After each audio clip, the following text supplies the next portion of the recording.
welcome back to my channel. So today's video is something that was requested of me to do, and as soon as I heard it I thought it was an absolutely amazing idea. So in today's video I'm going to show you guys how to get a well put together eyeshadow look that looks like you put a lot of time and effort into it, but you're only using one eyeshadow. And I am going to show you guys a couple of other steps you can do if you have more time, because they really don't take much technique or skill. So if you're in a rush for time but you also don't want to walk out the door without any makeup on, then this is going to be perfect for you. Yeah, this request actually made me realize that some people just don't have time to wake up an hour and a half early like I do and sit and play with my makeup for, an hour and a half before I actually have to leave. Some people just haven't mastered the art of blending and using several shades and working with different color combinations. So if you guys want to see how to get a complete eyeshadow look with only one eyeshadow, then please keep watching. So as far as what kind of eyeshadow you should use, I recommend something that's a little bit darker or deeper, because if you use something that's a really light shade, like if you use like a champagne shade or like a creamy shade, any kind of light shade,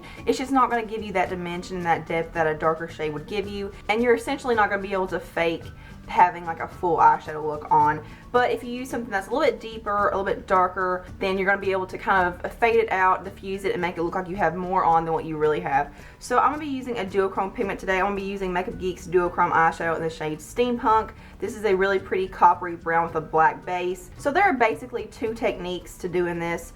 First, you want to pack the eyeshadow all over the eyelid, and then you want to go in with a couple of blending brushes and just blend it out in the crease.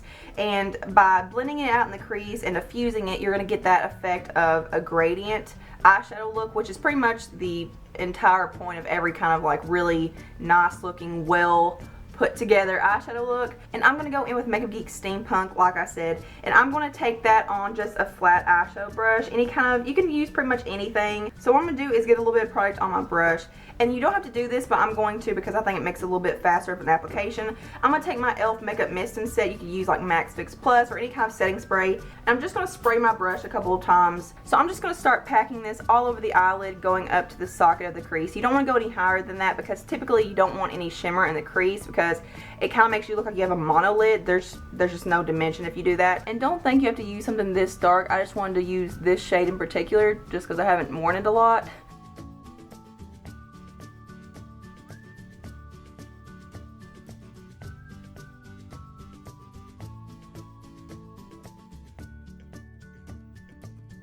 Okay, so there's the eyeshadow packed all over the eyelid, and as you can see, it just looks really blunt and really harsh, and I see so many girls doing this, and it's such a makeup sin. I hate when people do not blend. This is where the blending part comes in, and this is what's going to help you. I'm going to take two blending brushes. I'm going to take a smaller one. This is the Morphe G13 brush, and here's what it looks like. It's just a smaller blending brush, and it's not too fluffy, and it's not too like sprawled out. It just fits perfectly in the socket of the crease, so we're going to use it for that. And then I'm going to take a brush that's a little bit fluffier. This is from my Prime and Base Cosmetics kit, and we're going to use this in the crease to kind of help diffuse out the color a little bit. And these are both basically clean. I haven't actually like washed them, but I did spray them with some brush cleaner spray, so they're basically clean. But first I'm going to go in with the Morphe G13 brush, this smaller blending brush, and I'm just going to stick this right in the socket of the crease and very slowly just back and forth blend that out in the socket. And I'm not worrying about moving it upward or anything. I'm just worrying about blending out that harsh line right in the socket of the crease.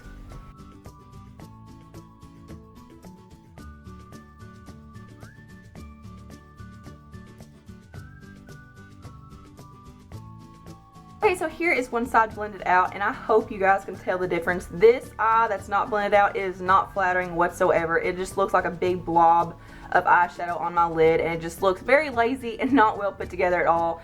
But this side, it looks like you put a color in the crease, and as you can see, it just looks very diffused, and it looks like multiple colors. So I'm going to go ahead and finish off this eye, and then we're going to get back to blending. Okay, so there's both eyes blended. It already looks a whole lot better than it did when I first packed it all on.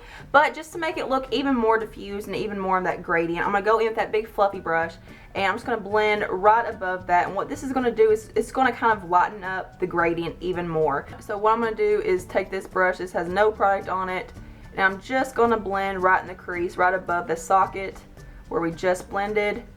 And it's just going to make the colors look lighter and lighter going up to the brow bone, which is pretty much the main goal that people want to achieve in a really well put together eyeshadow look. And when doing this, you can move it upward a little bit. So I'm going to move it upward closer to the brow bone just a little bit, but I'm not putting this on the brow bone because I do want that brow bone highlight still, or at least the appearance of it. Okay, so there is the eyeshadow completed. If you wanted to, you could go in with a brow bone highlight and an inner corner highlight just to give you a little bit more dimension, which I recommend if you have a little bit of time because there's no like certain technique, you just apply it. So just for the sake of showing you, I'm going to do that. And I'm just going to go in with Makeup Geek Beaches and Cream, which is just a really light creamy shade. I'm just going to get a little bit of that on my brush and then go right below the brow bone. Okay, so there's the brow bone highlight. As you can see, it just kind of cleans it up a little bit too. And just for funsies, I'm going to go in with another highlight color just for the inner corner. Again, this takes no skill or anything. I'm just going to take Makeup Geek Voltage and just a little bit on that same brush that I used for the brow bone and just smack dab that right in the inner corner just to brighten it up a little bit. And then if you have a little bit more time, which I do recommend doing this because I think it really does make the look better, I'm going to go back in with that same steampunk shade on a pencil brush. And I'm just going to smudge that along the lower lash line. Again, this is just going to make it look like you have eyeliner on. It's going to make your eyes look bigger. It's just going to make it look like you put a lot of effort into your eyeshadow. And then I'm going to go back into that smaller blending brush we used for the socket of the crease, that Morphe brush. And we're just going to slowly blend that out just so it doesn't look like you have a big thick line under your eye.